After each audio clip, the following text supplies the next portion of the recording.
Hello, everybody. Welcome back to the Bitter Rivals podcast. This will be our fourth season of hockey. This is episode 102. I am your host, Avery Roush. This is co-host Gitano Gallo, and we were powered by 91N, name change to take note of there. From TGM to 91N. We are also joined today by my lovely dog, who's probably going to sleep the whole time. His name's Blitz. But yeah, he'll be in the background there if you're watching. You will not hear him if you are listening. Anyway, let's get right to it. We got lots to talk about today. We didn't do any episodes throughout the off season because we were both very busy, but we are here to talk about it all now. Let's get started. So, do you want to start, Leafs? We'll just start right off the hop with what some of the off season changes that happened in Toronto. Yeah, well, let's get started with saying it's good to be back, Dave. It's just fantastic. Good to be back. I've been waiting a long time for this, and I'm very much looking forward to getting right back into it. So let's start in Toronto. Yeah, let's start in Toronto. I don't believe actually got to cover the whole Dubas exit saga. Not really. I think in the draft reaction, we kind of got to talk about it a little bit, just because that was Trelving's first kind of moments in charge. But yeah, we didn't really get to talk a lot about it. Yeah, well, it's been a weird offseason in the National Hockey League. I don't know exactly what, like, Dubas is now a Pittsburgh Penguin. I don't remember if we got to talk about that. No, I don't think he'd, not on an episode. I think it would have just maybe been mentioned in the draft reaction. Okay, so it was an ugly exit. He said he wasn't leaving. He said that he wouldn't be anywhere but Toronto, and then 2 weeks later he was in Pittsburgh. It was a complete mess from the Leafs, from Dubas. He lied, they lied. It's a whole mess. But we're just gonna whatever. Brad Treliving is the general manager now. It is what it is. He made some offseason moves, right? So he brought in John Klingberg on the back end. There's some players that obviously we lost. We lost Michael Bunting. Can't even think of it. Justin Hole's gone. Yeah, there was some definite turnover. But we'll talk about the guys coming in because that's what really matters now. We brought in John Klingberg on the back end. The first signing they made was Ryan Reeves, which I guess. But then there were two big ones that I think everybody can agree are going to change at least the how do you say it? They're going to add some sandpaper to the locker room. They're going to add some character to the locker room. It's not going to be as bland with guys like Max Domi and Tyler Bertuzzi involved, right? Those are a couple of guys with big personalities, and so is Revo, but he can't play hockey. So, like, yeah, at least with Domi and Bertuzzi, you're actually going to get some actual hockey out of them. Yes, you're going to get guys who can actually contribute offensively to this hockey team and aren't just going to be a goon. Like, that's what Ryan Reeves is. He's a goon. He's not going to play in the playoffs. He cannot take a roster spot up in the playoffs. The only reason he would come in is if somebody did something absolutely egregious and they needed to have their head punched in. That would be the only reason that Ryan Reeves would play in the playoffs. I think everybody in Leafland understands that, which is kind of why giving him like over $1 million was crazy, but whatever. And isn't it like 2 years or 3 years? Yeah, it is.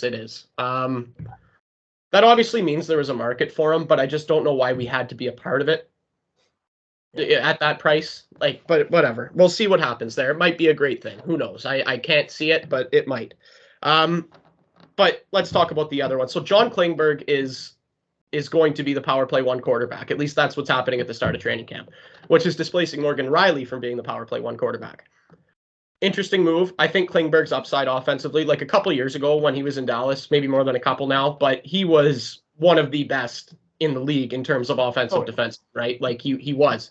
And he knows, the coaching staff knows, management knows he's going to need some work defensively. He's not a great defensive player. He just isn't. Never has been.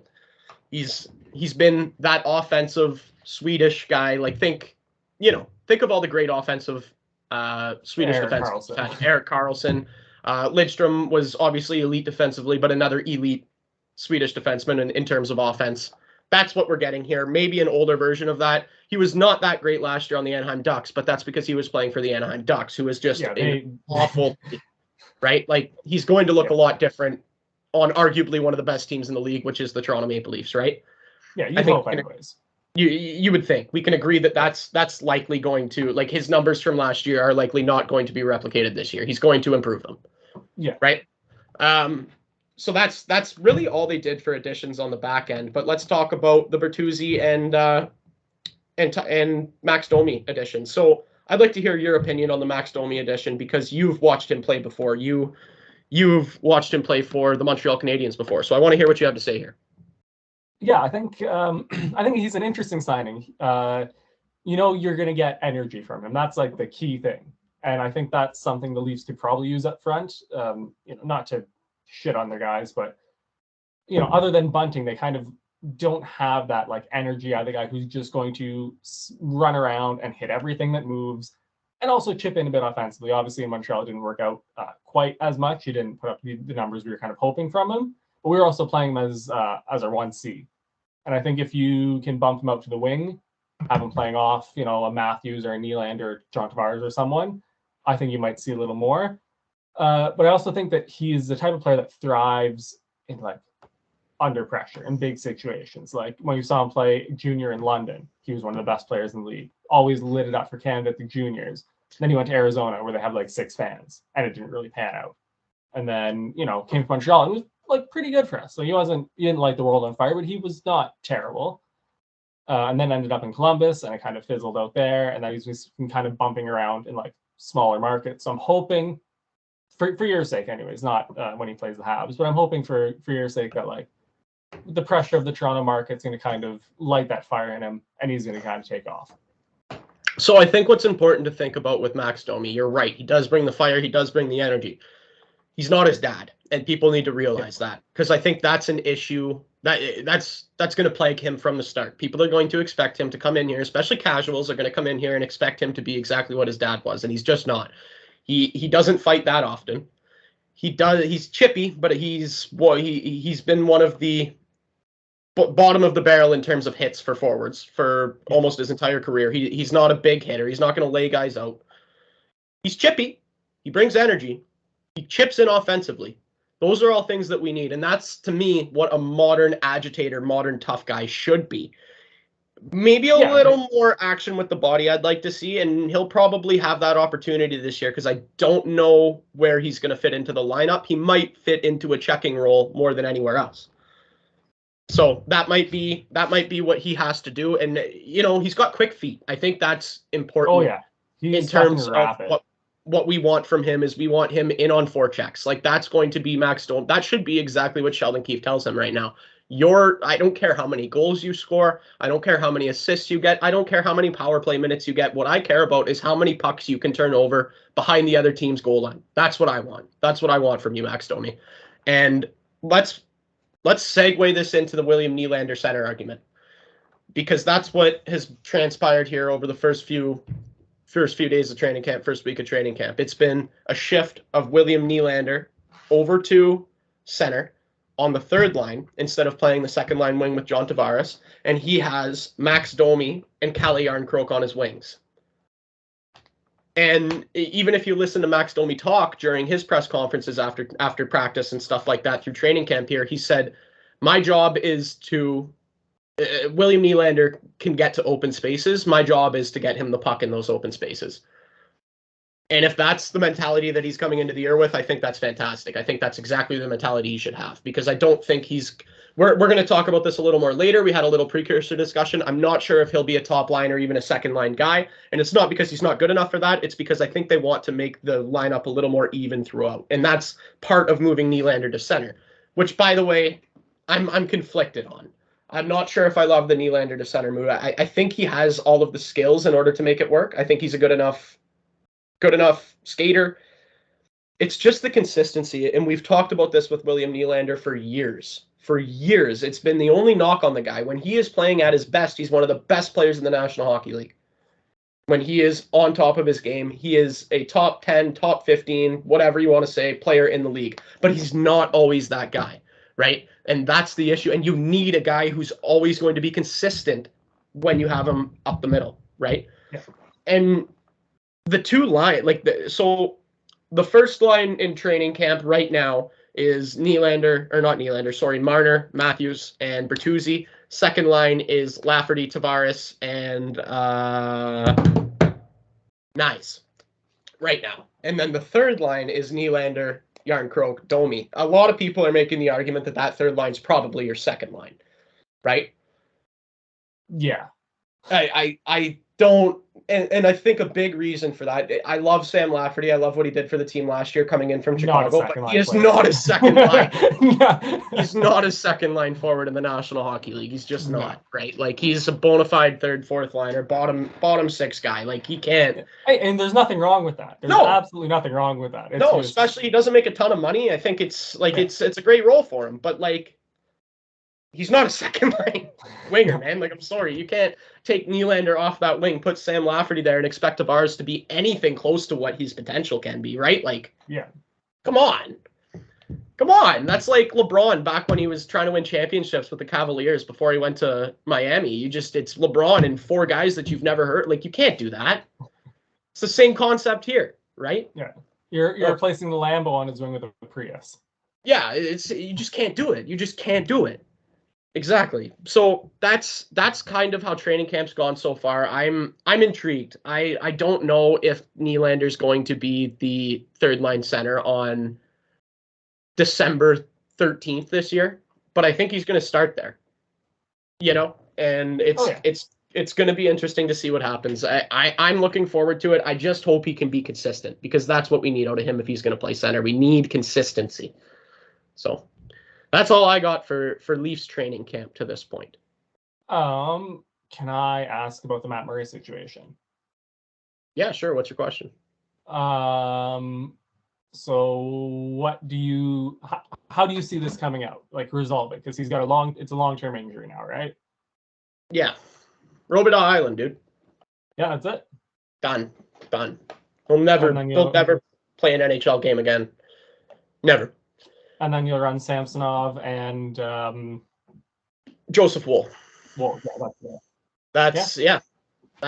What's happening. And Samsonov's net to lose, but I have all the faith in Joseph Woll that he can come in and if Samsonov gets hurt, because that's the thing about Samsonov. He's been hurt a lot throughout his career, and he was last year, his first year in the blue and white. So I think Woll can fill those shoes, though, if he has to. So we're good there. Any other questions? No, I think that's everything in terms of Leafs that I can think of. Yeah. If I can add one last thing, I think we can all agree. We wish that we would have done more defensively in the offseason. And this is the same argument that when people say we should have signed a defenseman instead of John Tavares when we did. What defenseman? You go back there and find me a defenseman worth $11 million that you would have paid at that time when we had that cap space. I'm dead serious. Like, seriously, find me one. Because it's very easy to say you should have signed a defenseman. Find me one. Yeah. Right? Same situation here. Like, we had money to give out, a little bit, not too much, a little bit of money to spend on new players. Who are we going to sign defensively? Find me a guy. Right? I mean, like, I'm looking at the seven you've got on the roster right now. Riley, Brody, Klingberg, McCabe, Liljegren, Timmins, Giordano. Like, that's a pretty good seven. Like, not going to lie. It's not like the best in the league, but it's like nowhere near the worst. No, but want to know, and I get it, what the critics will say is, where's the 6'5", 240-pounder that you're going to use to close out space in April in the playoffs? Yeah, but that's the guy you pick up at the deadline. That's kind of, I think, what Tree Living is thinking. Yeah. Right? Is that there was nobody like that available. I wasn't going to overpay Luke Shen. I'll tell you that. Yep. I'm speaking from Tree Living's point of view. I wasn't going to overpay him. He was so good in the playoffs last year for us, though. Like, oh my God. He was just a brick wall. But he's older, man. And, like, he's been playing on league min for years. You're not going to go give this guy a $2 million contract. Like, I believe it was Nashville did. Yeah, and that's the thing. Like, if he's got that offer, like he's obviously going to take it. Like, yeah. Yes. But yeah, I think that's like a really not terrible seven to, at least like through the start of the season here. Like, obviously you're going to need a couple more bodies in there come the spring, but like it's a great regular Yeah, I was like if you just pitch that 7 as a decor, like I don't think many GMs in the league are going to say no to that. Yeah, no, I hear that, and but you are missing that still, and you can look back at all of the Stanley Cup winners for the past like 10 years, and almost every single one of them has that Norris caliber defenseman too. And that's not depth. Like that's not what I'm talking about could have happened in the offseason. Yeah. Yeah. Morgan Riley isn't that guy. He's a very, very good defenseman. Very, very good. Right? Yeah. We've always talked about him being like he's on like the next tier below all the Norris guys.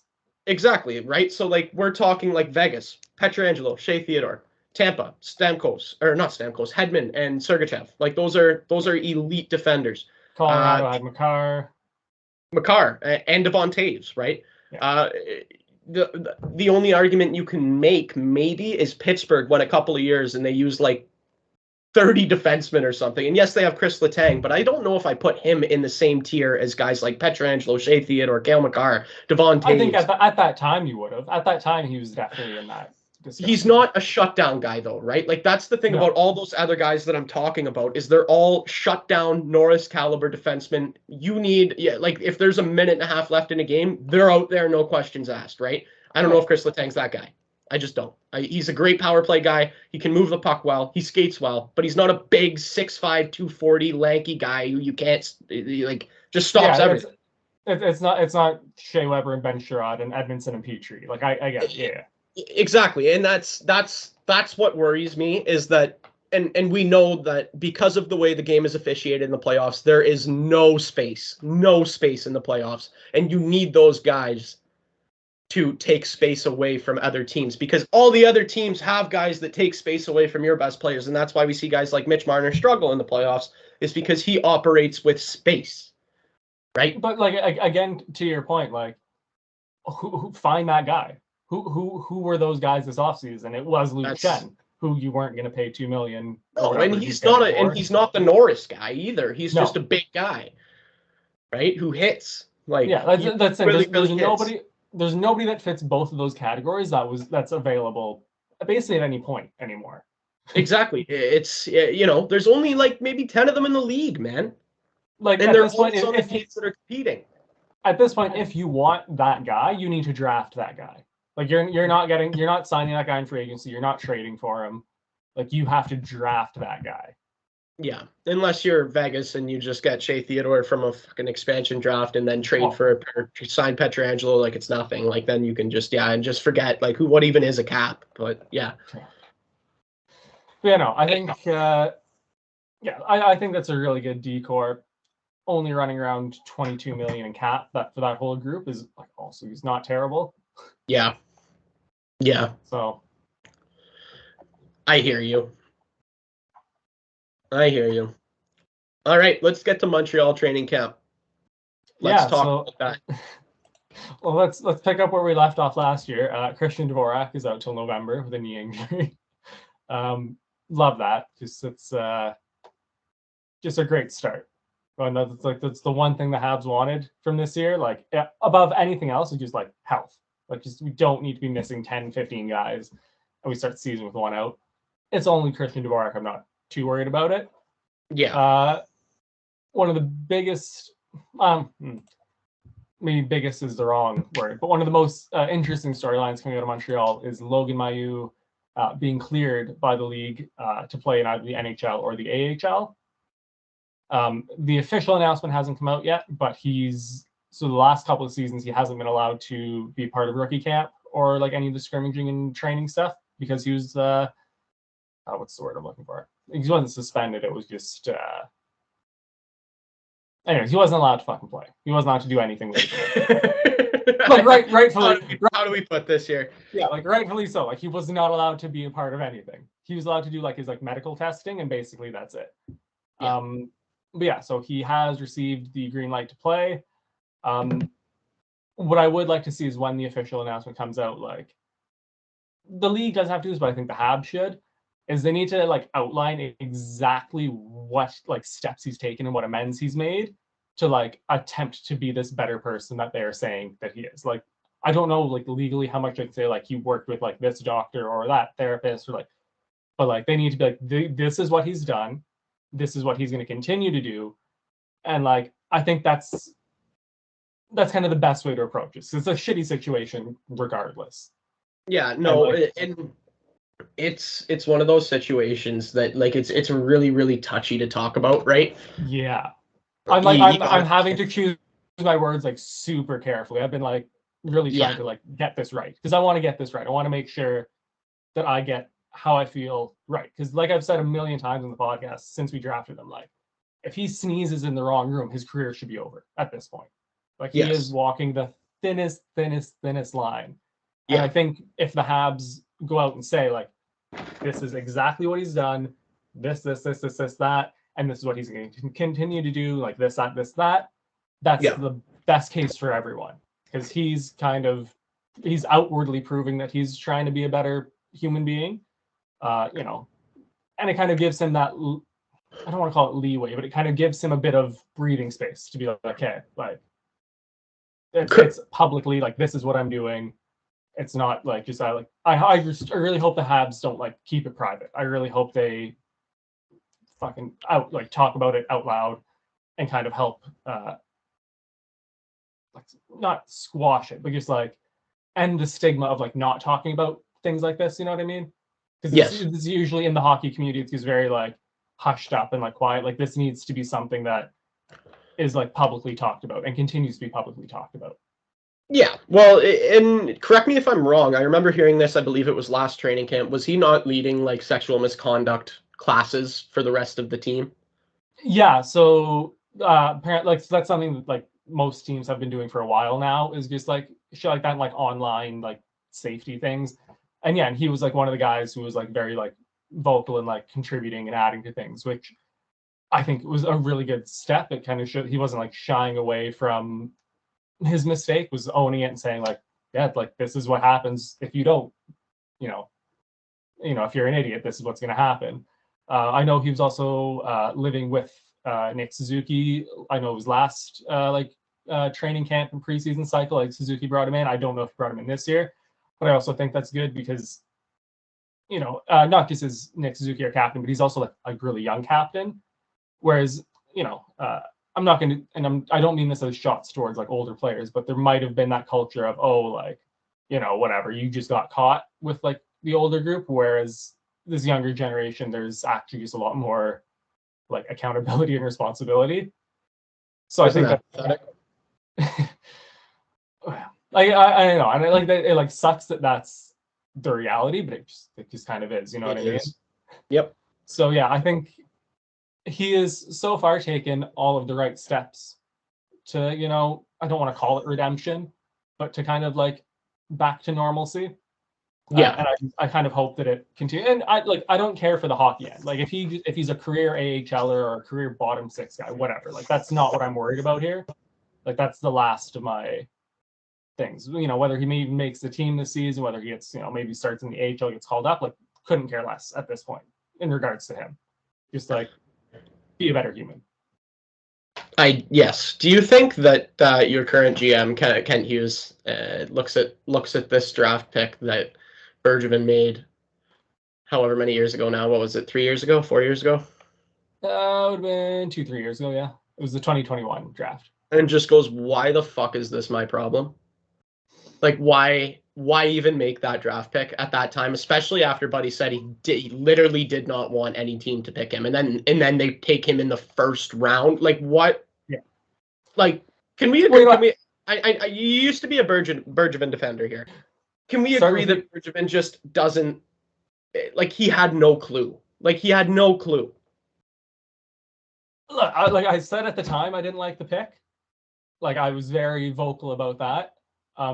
Off the top of my head, I couldn't tell you who the fuck else like we could have drafted at that point instead. You know what I mean? Like at the time, I could have. Now I can't. But now it's one of those things like what, like you can't go back in time and like fix it. You can't go back. Why even why even open the can of worms, man? Like it's just unbelievable. That guy should not work in the league. Like what are you thinking making that pick? We'll talk about another guy who we have no idea what they were thinking in a little bit here. A little precursor. I'm sure you know who you're talking about. If you follow hockey at all, you know who I'm talking about. But anyway, continue. No, I just think, yeah, I didn't like the pick when it happened. We have him now, so like, and I really like the fact that we have like Hughes and Gorton in there now, because it was a fresh, like it's not their issue, right? It's an issue they've inherited. So Yes. they come at it with, fresh perspective, fresh eyes, no ties to any of it really. So I think it's a good thing for everyone, including for Logan Mailloux, that fresh set of eyes, two fresh sets of eyes technically. But yeah, like I wouldn't have made that pick if we go back to that draft. Like I would not have made that pick. And maybe in 10, 15 years, if like on the off chance that he turns out to be a very good hockey player, then we'll maybe look at it a little differently. But like, at this point, in September of 2023, just over 2 years after he was drafted, no, I would not have made that pick. I would have picked literally anyone else. But it is what it is. All right. While we're on the subject of maybe some things that shouldn't have been done, let's talk about Mike Babcock. That's what I was giving you the teaser about, if you couldn't figure that out earlier. So let's talk about him. Let's talk about this guy not even making it to training camp in Columbus. He couldn't even 79 days, Avery. He lasted 79 days. We did our off season, the Bitter Rivals off season, lasted longer than he did in Columbus. I don't even have words for what this guy possibly could have been thinking doing what he did. If you don't know what he did, I don't think there's too many confirmed stories, but the gist of it is this guy went through all of his players' phones and their photographs, and some reports are saying that he even had them airplay those, or he airplayed the photographs to the TV in his office and then swiped through these guys' pictures in front of them through it. Like, it's one of the, so a couple of the players, more senior players on the team, leadership group, Boone Jenner, Johnny Gaudreau, came out and said they had no issue with this. They thought it was an okay way to build camaraderie between them and their coach. Well, some of the younger players. Originally, the full story hadn't broke, and it was like the first bit of the story that came out was that he was asking players to like look at pictures in their phone. Right? Yes. And then the Gaudreau and Jenner things came out where it was like, yeah, we were showing pictures of our families and friends. And at first I was like, oh, like that's like, this is getting blown out of proportion. This is, I thought that was a really smart way to kind of break that ice and get to know the guys. And then it kind of all went to shit. It evolved into an NHLPA investigation, as the NHLPA should have done, was investigated this. I believe it was actually Ron Hainsey and the new director of the NHLPA, I forget his name, but they are the ones who went down to Columbus, went out to Ohio, what a dump, by the way, and just conducted their investigation. And that's when they learned that some of the younger players on the team, because remember, Columbus is a very, very young team, right? Yeah. Like, that's why I was kind of curious as to why they would bring a guy like Babcock in anyway. Like, Babcock is not conducive to a young team. No. Especially a young, bad team, right? Like, anyway, but some of the younger players were very, very uncomfortable when Mike Babcock asked to do the things that he asked to do. And again, we don't know exactly what happened. Another story I heard, though, and this one killed me. He invited one of the younger players over for lunch. Sat him down, took his phone, rifled through his pictures. This is at Babcock's house in Columbus, by the way. Rifles through his pictures. Doesn't say anything, gives the kid his phone back, and sends him on his merry way without lunch. He didn't feed him. He invited him over for lunch and didn't give him lunch. He just violated his privacy. We're laughing not because it happened, but because it's just so ridiculous. It's so insane. Like, it doesn't even. What are you thinking, dude? Like, you can't be thinking. And here's what, honestly, I think. Here's why this happened. For me, this is why this happened. Babcock did not sign that deal. And, literally, he signed that deal the day after that last check from MLS he hit. After that last check from MLS he hit, he said, yeah, I'm going to sign in Columbus. And he got paid the whole time, right? So why the fuck does Mike Babcock think he has to change?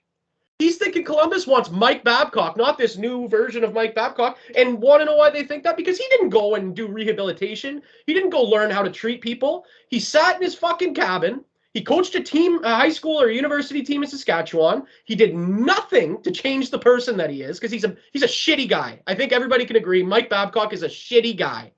Anybody that's ever had anything to do with him will tell you that. He's a shitty guy. And he didn't do anything to change.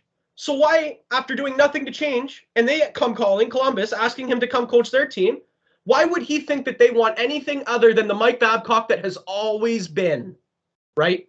He thought that they wanted that Mike Babcock, the guy who's going to come in, make everybody uncomfortable, and that's exactly what he did. This was all a power play. It was not trying to get to know people. It wasn't trying to get to know the names of their family members and where they grew up and their friends. It was trying to find a fucking dick pic or some titty pics in those phones and trying to hold something over these guys. That's exactly what it was. It was a power play and nothing more. And if anybody thinks anything other than that, they should really reevaluate who Mike Babcock is. Because that's who he is, and that's who he's always been. Talk to the players that have played for him. Talk to Mitch Marner. Talk to Johan Franzen. Talk to them. Ask them. They'll tell you. The guy's an asshole. Rant over. Yeah, no, it was just to kind of round it out. Obviously, he resigned, and Columbus is kind of being shit. I think they're still getting investigated. I think it's still going on, or is it? I'm sorry. That Jarmo Kekalainen, I've heard nothing but praise from around the league, from insiders like Dreger and Bob McKenzie. They love this guy, right? He's got to go too, right? You hired Mike Babcock to coach a bunch of 18-year-olds. What are you thinking? Like, seriously. As much as I understand, I don't think that in itself is the fireable offense. Like, I think as long as Babcock's gone, that's kind of the big one out of there. But now every decision Jarmo Kekalainen makes for at least the short term, like next couple of years, like is going to have like major scrutiny on it. Doesn't matter what the guy's name is. If you bring in a coach and he doesn't make it to training camp, you failed. You failed. He failed too, but you failed. And then it's Mike Babcock. Now let's talk about the name. It was Mike Babcock. You brought in Mike Babcock, and he couldn't even make it he couldn't help himself. He couldn't even make it to training camp without doing something absolutely absurd like that. You knew that's the kind of guy he was. Everybody knows that. You brought him in. You should be out too. That's your call. Jarmo, sorry, you're out. If I own that, you're out, man. That was one of the worst decisions that you could have made in that particular situation, and you made it. I don't know, man. He's got to go. Like, that's insane. Hiring him is insane, especially knowing that he has done nothing. He hasn't gone to therapy, nothing to make himself a better guy. He sat back collecting MLSE checks. That's what he did the whole time that he was away from the NHL. So I don't know. Like, I don't know. For me, you got to get rid of that guy, because that was if you're those 18-year-old kids who are made uncomfortable, you don't want to play for that asshole anymore. You brought in that guy? Really? If you're Adam Fantilli, you brought in that guy? If you're what's the kid's name? The Russian kid that scored like 30 goals for them last year. You know who I'm talking about? Marchenko. If you're him, you're like, what? If you're, who's the other one they got there? The Sillinger and World Junior Hero, Team Canada. I'm bad with names right now for some reason. Kent Johnson. Like, if you're any of those guys have bright futures in the NHL, and you're going to put my development in the hands of Mike Babcock, the same guy who sat Jason Spezza on opening night in his first game as a Leaf after that guy had his entire family in the building just to be a dick because he didn't know the penalty kill yet? Fuck you, Babs. Like, come on, man. Sorry, I get heated talking about Mike Babcock. If you can't tell. I know. You hate him. I know. I hate that guy. Like, I hate that guy. He is one of the most despicable human beings on earth. Like, just a bad guy. You know what I mean? Yeah. Just a bad guy. Bad guy. Yeah. Do you want to do some fill in the blanks? Let's do some fill in the blanks. I need to take some edge off here. Oh my god.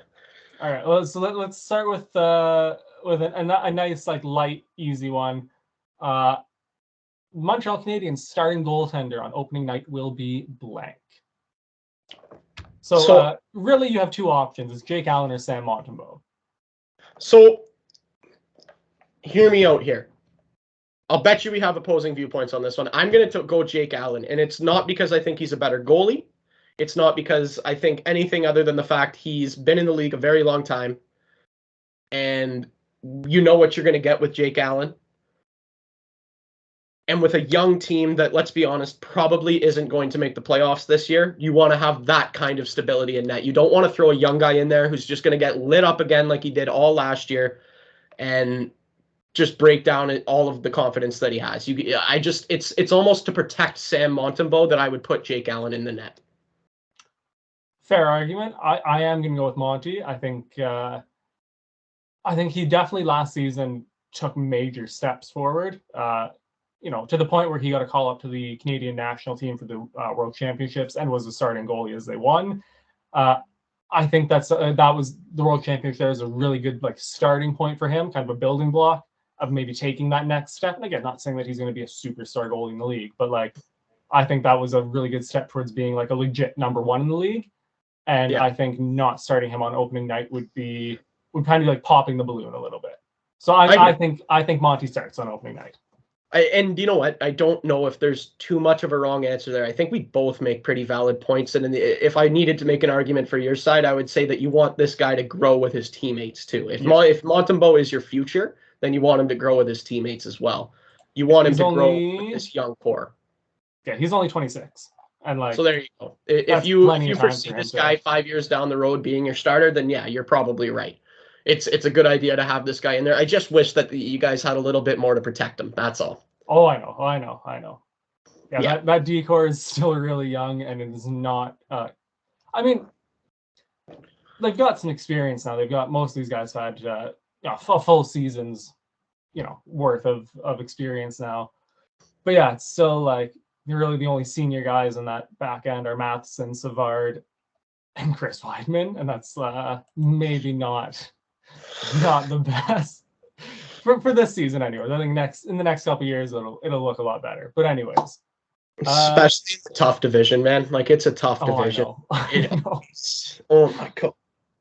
Yeah. We'll do a lot more of the divisions and playoffs and all that on next week's episode when we do our full season predictions. But sticking with opening night, the Leafs starting line on opening night will be Austin Matthews, Mitch Marner, and blank. Okay, so there's a few options here. The two new guys that we brought in are obviously options, Bertuzzi and Domi. Nyes is an option. He's a big, strong power forward who can win puck battles. Those are three fantastic options, but I think it's going to go to Bertuzzi. I think Bertuzzi is going to get that opportunity. I think he's got the most not offensive upside. He's the most proven offensively out of those three, right? Nyes is a young player. Domi, we know what he is. He's going to score 20. He's a playmaker. But I think adding that, first of all, the proven offensive upside, but also that sandpaper to align with Matthews and Marner on it is really going to help them skate around a little taller, if you know what I mean, playing with a guy like Tyler Bertuzzi. I also think that's probably what he was brought in for. I like him as he's a top line forward. That's what he is. Yeah. Nyes, I think, is going to be, and maybe even better than just a top line forward, but he's not there yet, right?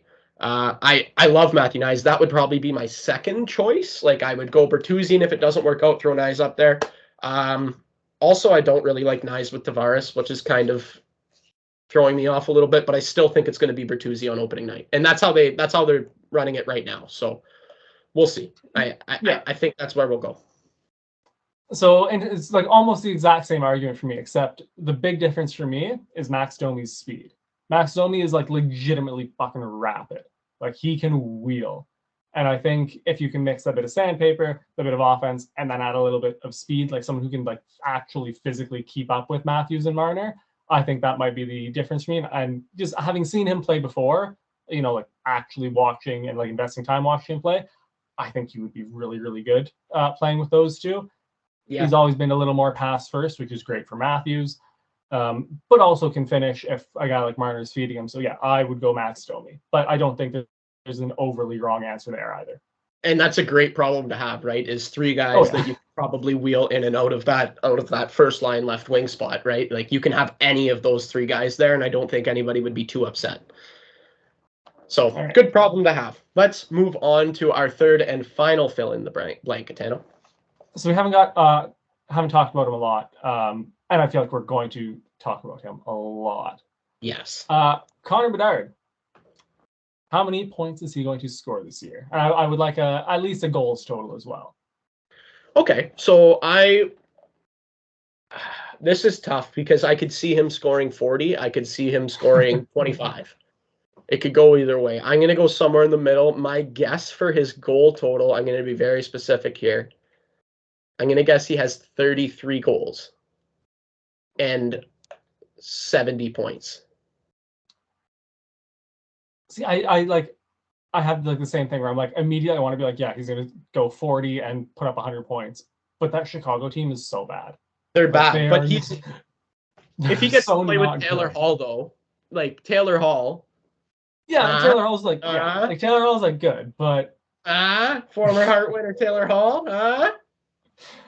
I'm gonna say he's gonna score 37 goals. Not gonna hit 40. He'll do 37. Okay. You're a little higher than me. And I also think he's gonna maybe put up like 85 points. You think he's gonna be a point a game already first year? He's so good. Like I can't not say he's gonna do it. You know what I mean? Well, especially watching him throw up a hat trick in his first little scrimmage that he had with the Blackhawks there, and like the spots that he was scoring from were just unbelievable. Like you want to talk about the Rockstar Zone. Man, top titties from the Rockstar Zone doesn't get much sicker than that, dude. Does not get much sicker than that. Like he's just disgusting. His shot's unreal. He's probably, as fast, if not faster than McDavid. The hands, he could walk around like 6 guys in a phone booth. I can't see it not working out. Like barring like a really bad injury or like a really bad injury to Taylor Hall. Like if he's surrounded by AHL players, yeah, he's not going to score a lot. Yeah. But like if he's got a Taylor Hall on his side, like I still think he's gonna light it up. And I can't imagine like if we're talking about like 85 points is like gonna be like his like worst fucking career season as a rookie. Like we're fucked. Watch out. Watch out. Here comes Connor Bedard. All right. Do you have anything else you would like to discuss? I don't have anything pertinent. I just wanted to. I'm excited, man. There is a preseason game on, and I feel my entire body just start to itch, and I'm getting so excited for the hockey season. Leafs play the Senators today at 2:00. It's airing on Sportsnet, and I can't wait to watch some hockey. All right, lovely. Yeah, the Habs preseason. So we have our red-white game is tonight, and then tomorrow our preseason kicks off against the New Jersey Devils. Okay. I have one just last quick little thing. So Paul Byron retired, obviously with injuries and everything. So yeah, first of all, he gets a standing O for the career, by the way. Not funny, was that? I mean, so in his like retirement statement, he just made this really nice point that he was like a junior B guy who like all of a sudden was an assistant captain for the Montreal Canadiens, and he's the perfect story. Like when you tell kids like you don't have to be drafted in the first round to like make the NHL. Like you can work and you can play and you can get there by like hard work. Like he's the story of that personified. Yeah. Yeah, exactly. I'm the best waiver claim in NHL history. I'm still gonna, ride with that until someone else beats him because he was a phenomenal waiver claim for Montreal. Dropped like 3 or 4 20 goal seasons, which you just don't expect from a guy, that you pick up on waivers. assistant captain. That goal against Toronto is going to be fucking burned into my memory forever and ever and ever and ever. Shorthanded, breakaway, on his knees, top jetter for the win. So good.